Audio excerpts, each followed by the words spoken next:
On today's show, we have our guest, David Goa. And we're going to be talking about many of our ancient rites of passage. And ones we have done away with, and new ones that have developed over the years. In our society, we don't really have a rite of passage from becoming a child to an adult. And in some societies, they even have a passage of becoming an elder. And in some cultures, like in India, it's actually taboo to be working at age 65 to 70 in that culture. So in this video, we're going to be talking about, was there merit in these old rites of passage, or acknowledging these different stages of life? I mean, we used to have a rite of marriage, or the right of becoming a monastic. We don't really have that in society anymore. David Gold? I think there's a couple of distinctions that need to be made here about what we have and what we don't have, and where we have it and where we don't have it, and then about what's happened with that. But perhaps it's first valuable to think just a little bit about what these rites of passage, or we can also use the term initiation ritual, what these initiation rituals were. What did they do? So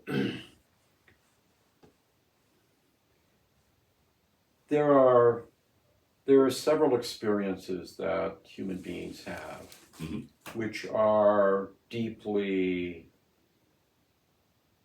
wondrous. Birth, love, death. These participate so closely in what most people would call the way in which the eternal enters time, the way in which the eternal, the mystery of it all, addresses us personally. When a child is born, when one experiences transformative love, and when a person leaves this world.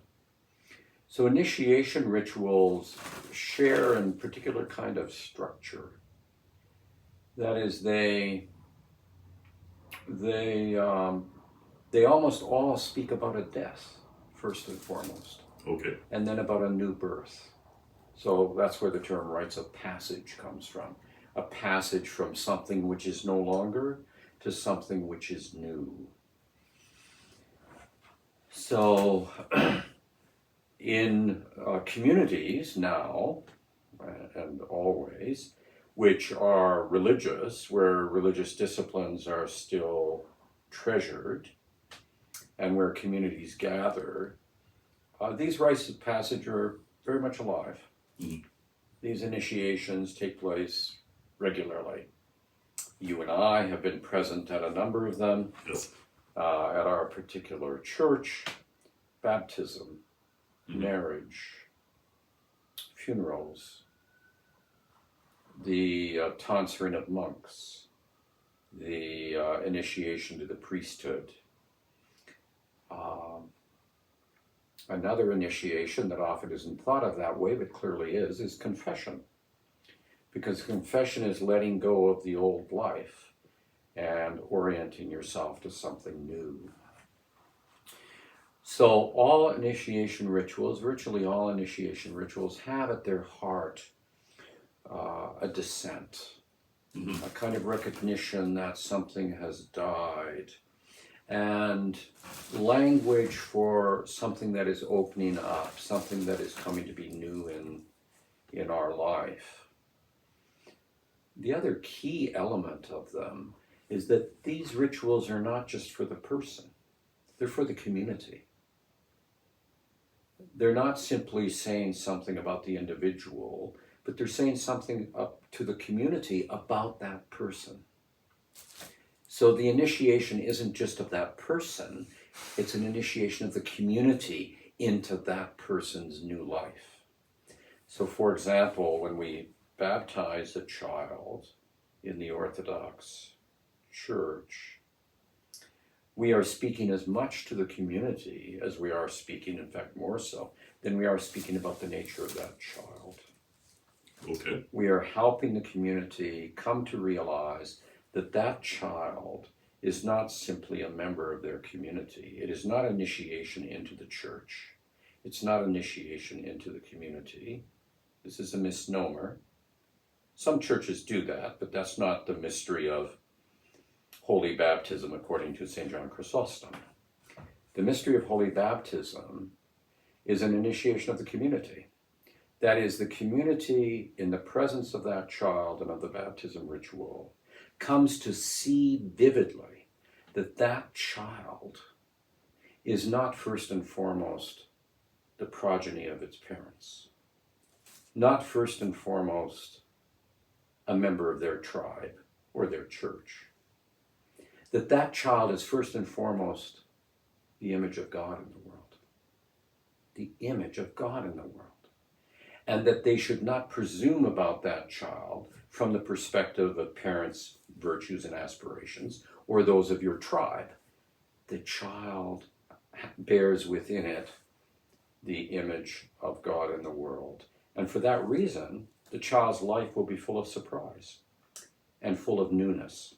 So part of the death in that ritual is the death of our assumptions about who a child is, and an awakening, or a rekindling, if you will, of a recognition that this child is the image of God in the world.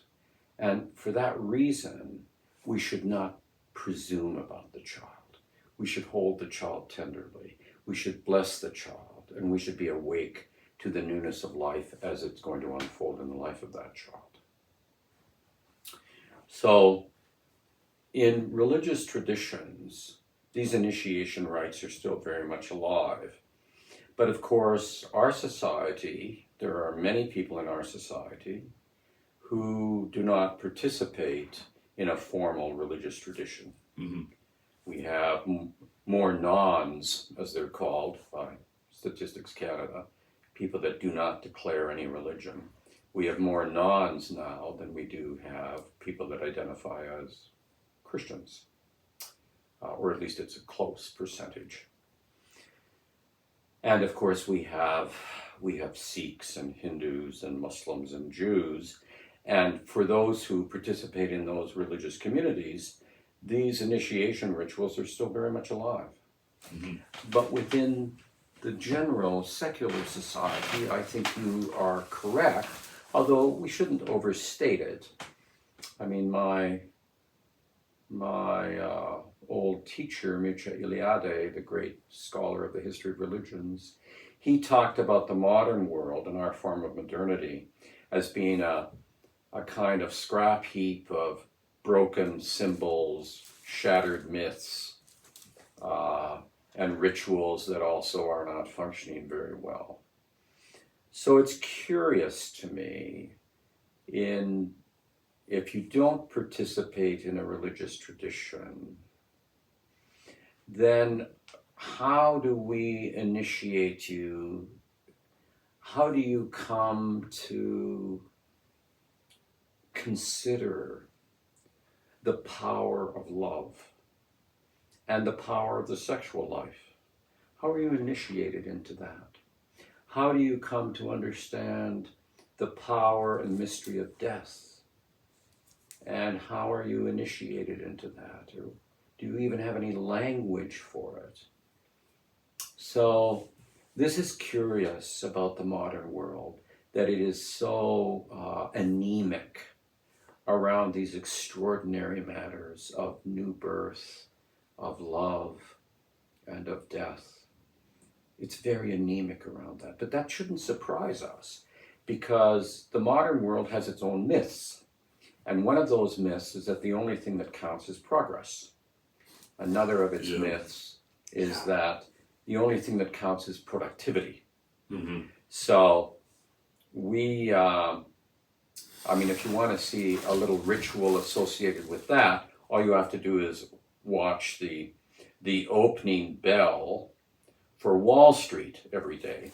where they have particular corporations there all smiling, and they ring the bell and the stock market opens. Good argument. So in a society where we have put so much into productivity and into the commercial world, into productivity, the initiation rituals must be different if they exist at all, and maybe they don't exist at all. You and I have talked about how curious it is that for many young people, the only initiation to adulthood in this society is getting a driver's license and going and buying beer.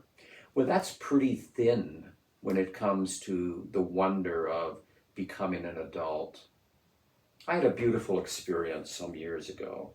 I taught the course at the University of Alberta on First Peoples religious life. There was nobody else to teach it at the time, and there were lots of people that wanted to take it. And in that class, at some point, a woman in the class who was a little older than most of them, and she was also a police officer down at Muscatcheese.